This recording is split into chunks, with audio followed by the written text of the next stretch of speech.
Hey guys, so I built another gun for myself. This is a A&K SR25. It is the short barrel version.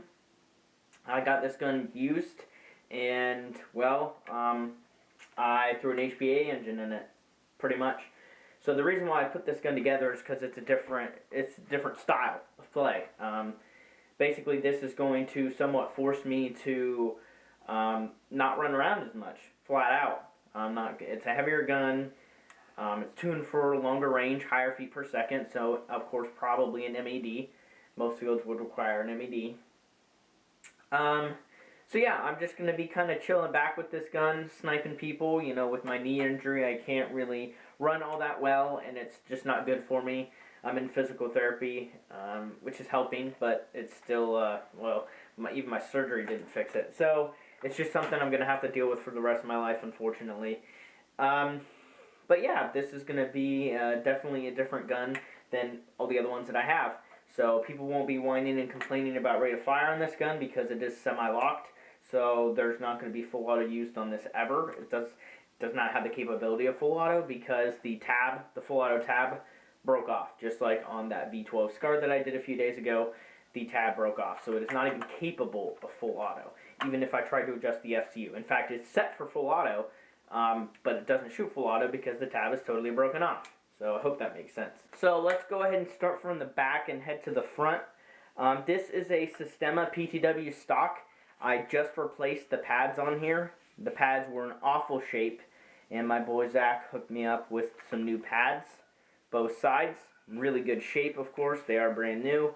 Also, it's got the newer type of door. I think this is the PTW Max. The way this door, it's like buttons on either side. The way it opens up, it's really cool. Very sturdy, got metal tabs. I have a JST 350 milliamp matrix battery in there. Of course, it's just a 7.4. I could fit a bigger battery in here, but it's not worth it. These engines are really efficient anyways. So it's got an ambi sling mount right here, charging handle. The receiver is metal. It's kind of a cheaper metal. Most of you guys would know it's A&K. It's just a cheaper pop metal-ish type.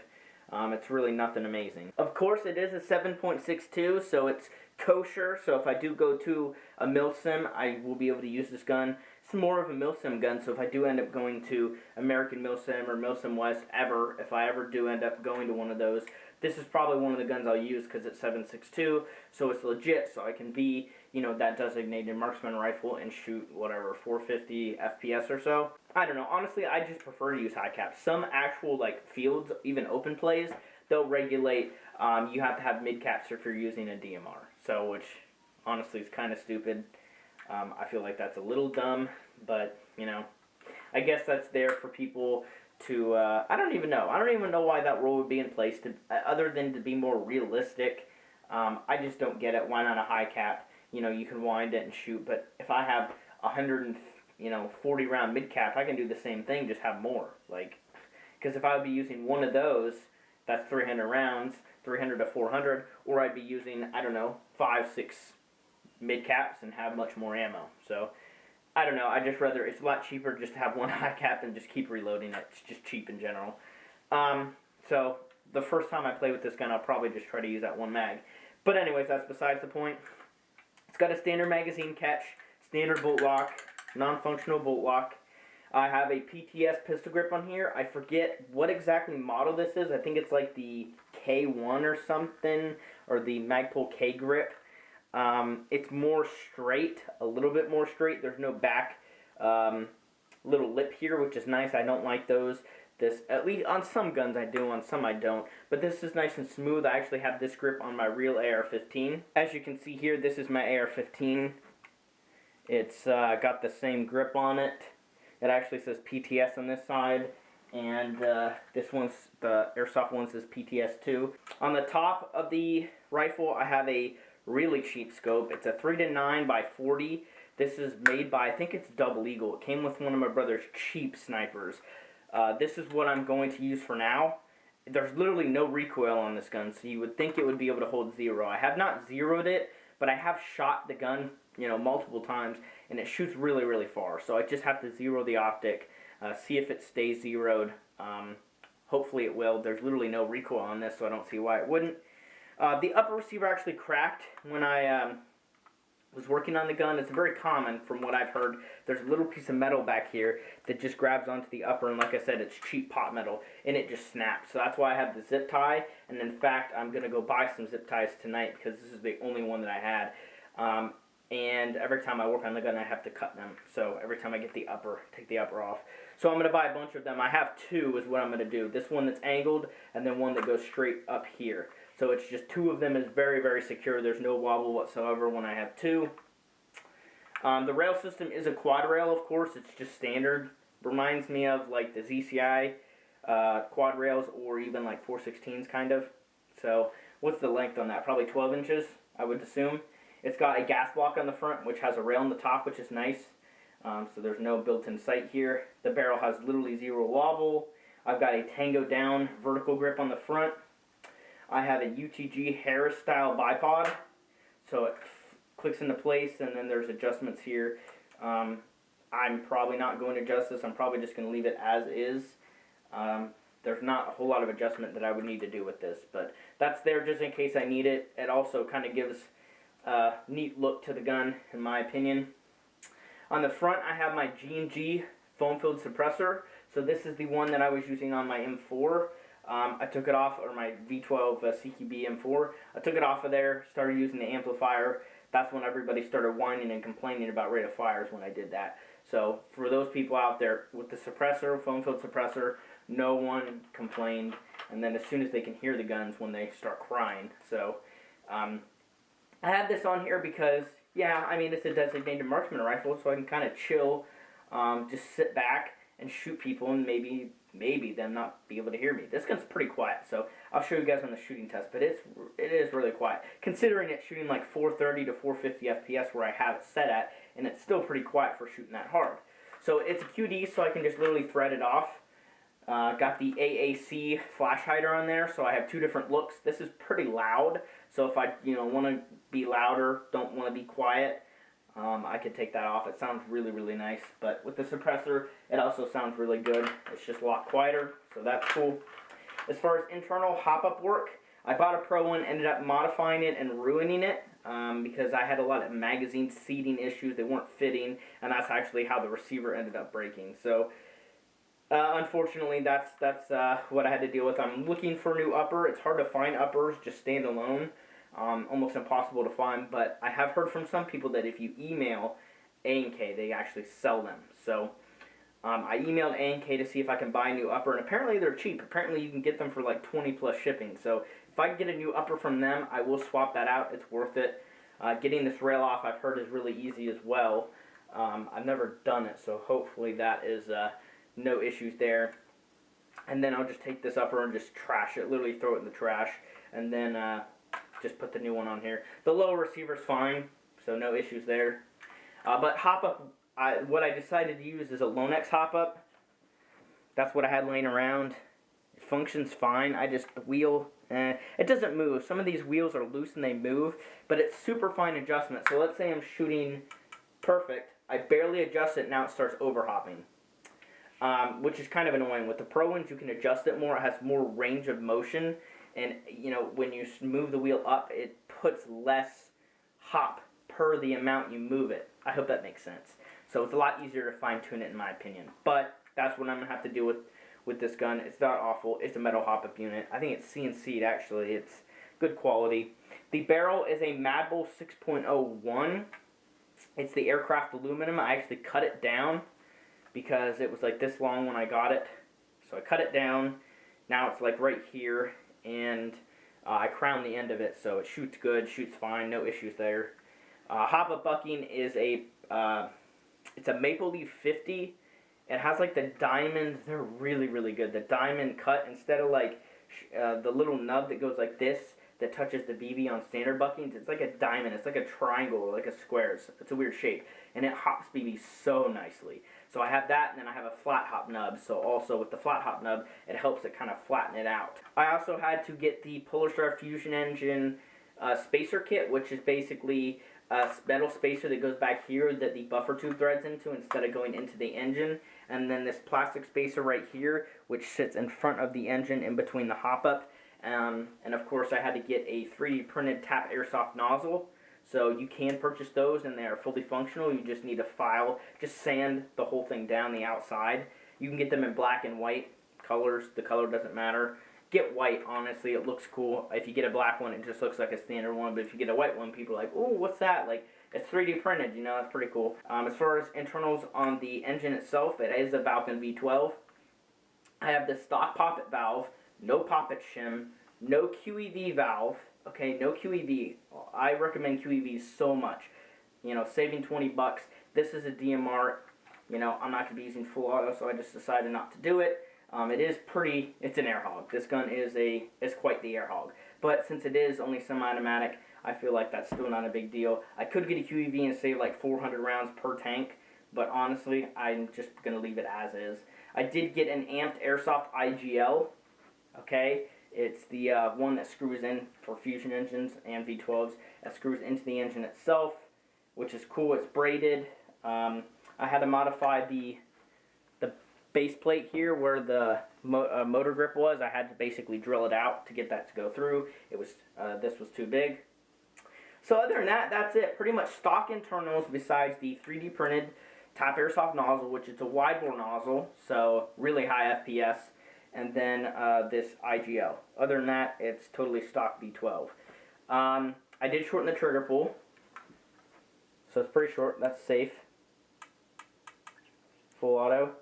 Still semi-auto. So I did weaken the trigger spring too, so it's a little bit easier to work the trigger. Now, of course, it is the short barrel SR25, so some of you guys would be like, oh, the military doesn't actually use short barrel. They use the long barrel one, and then they blah, blah, blah. I honestly don't care. I don't care. I have heard of some fields that actually have a rule on how long your gun has to be, I believe, to be a DMR or something. But that is stupid. Like, if you don't allow this to be a DMR, you're stupid, because it's literally using a 7.62 magazine. Honestly, that should be the only requirement, at least for a high, you know, quality milsims like American Milsim, Milsim West. The only, basically,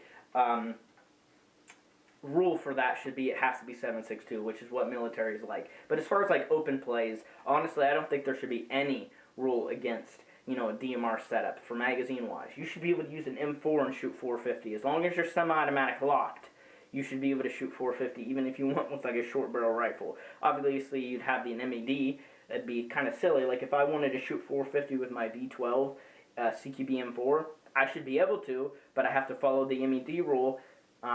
Pretty much, that's it. And, you know, only shoot semi-auto. I feel like that's fair. Milsims is where you should have the more regulation to be more military-like. But with open play, you'd be retarded. And I've seen some fields do this, where you have to have a certain length for the stock or a certain length for the barrel to be considered a short barrel rifle, or a certain length or a bullet type to be a DMR, which I think is silly for an open play. I really do think it is. That's too much regulation. This is airsoft. Like, come on. Alright, so hopefully it's not going to be too dark here, but I'm going to go ahead and chrono my SR25. So I have my regulator set at 90 PSI. It's a Redline SFR, and I have the 88 cubic inch, what is this, Crossfire or something tank. It's a carbon fiber. I normally run my regulator at a little bit above 80 PSI. It's like 82.5. It's in between 80 and 85, and I use that for my two other V12s, and it shoots about 350 with both of those guns. Whereas with this, I'm just going to have to run 90. If I were to run like that same PSI that I use with the other two guns, I'm probably going to be shooting about 410. So, not really DMR FPS if you ask me. Alright, so we got some .2s. Fair warning, it is not as consistent as it should be with the .2s. I think it's just because they're .2s and there's a lot of hop, because I shoot .3s, 3.2s out of this gun. So, let's just go ahead and chrono it though.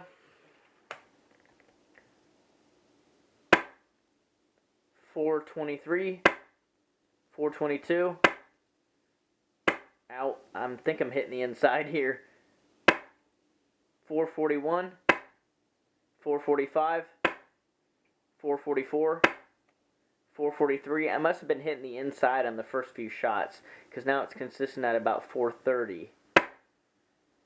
Or sorry, 440. 442, 443, 443, 442, 443. So when I have the chrono set right, I think I'm just hitting the inside of the chrono every time, except for now. When I have it properly shooting through the chrono, it's very, very consistent at like 433. Sorry, 443.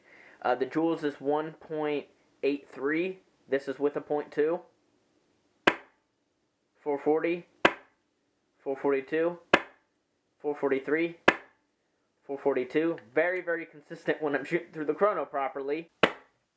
382, 383, 384, 385, 384, 384, 383, 384. So, like I said, it's very, very, very consistent when I'm not hitting the inside of the chrono. It's 2.05 joules. So I'm going to be running this thing between 1.8 joules and 2 joules with the BBs that I run. So it depends on what field I go to. Of course, if I use 3.2s, I'm going to lower it a little bit or whatever to perfect it.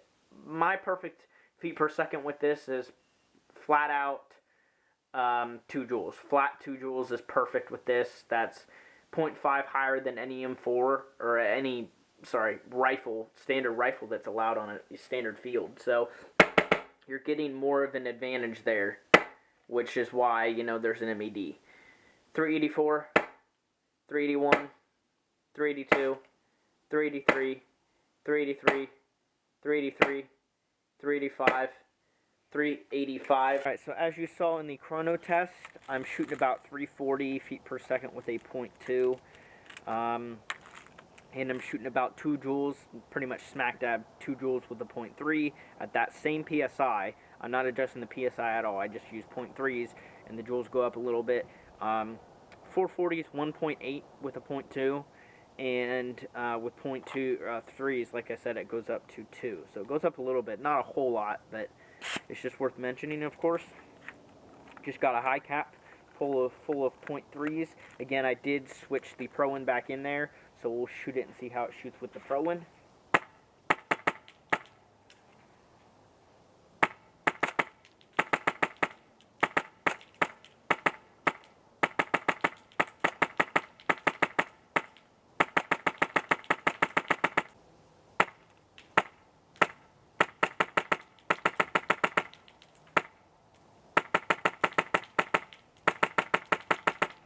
So it seems to shoot pretty good. I'm only at 100 feet and I'm hitting that tree literally every single time, and it's smacking it pretty good.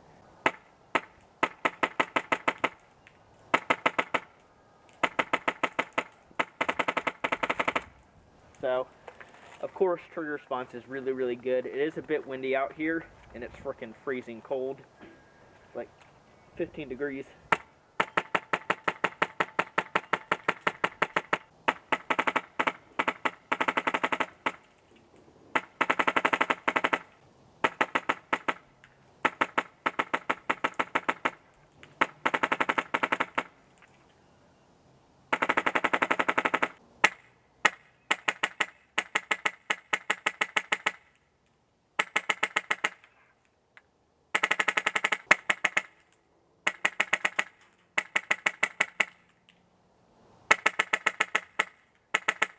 So as far as range on this thing, I mean, I think it could shoot 300 feet.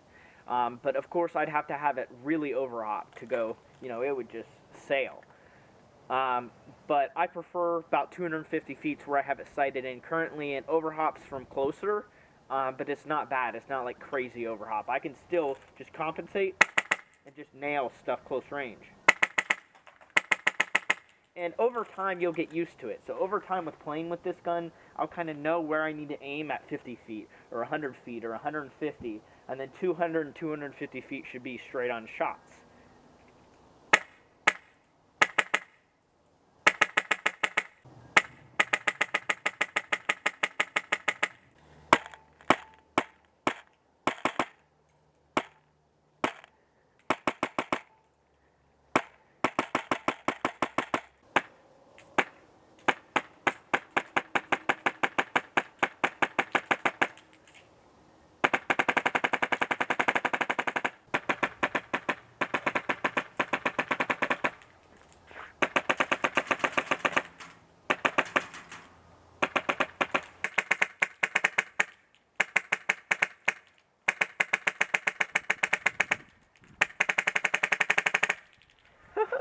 I just love doing that.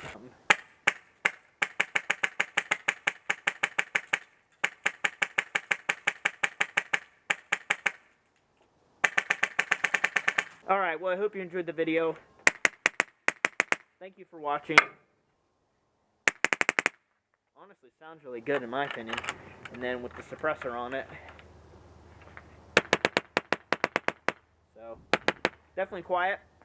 I'm shooting somebody at 200, 250 feet, they're not going to hear a thing. Even at 150 feet, I don't think you're going to hear a thing. 50 to 100 feet is probably where you're going to hear, even, I don't know. I'll have to be shot at by this at some point, because I actually want to, I'm curious to as how quiet it is, actually. So, if you have any questions, go ahead and let me know, and I'll see you in the next video.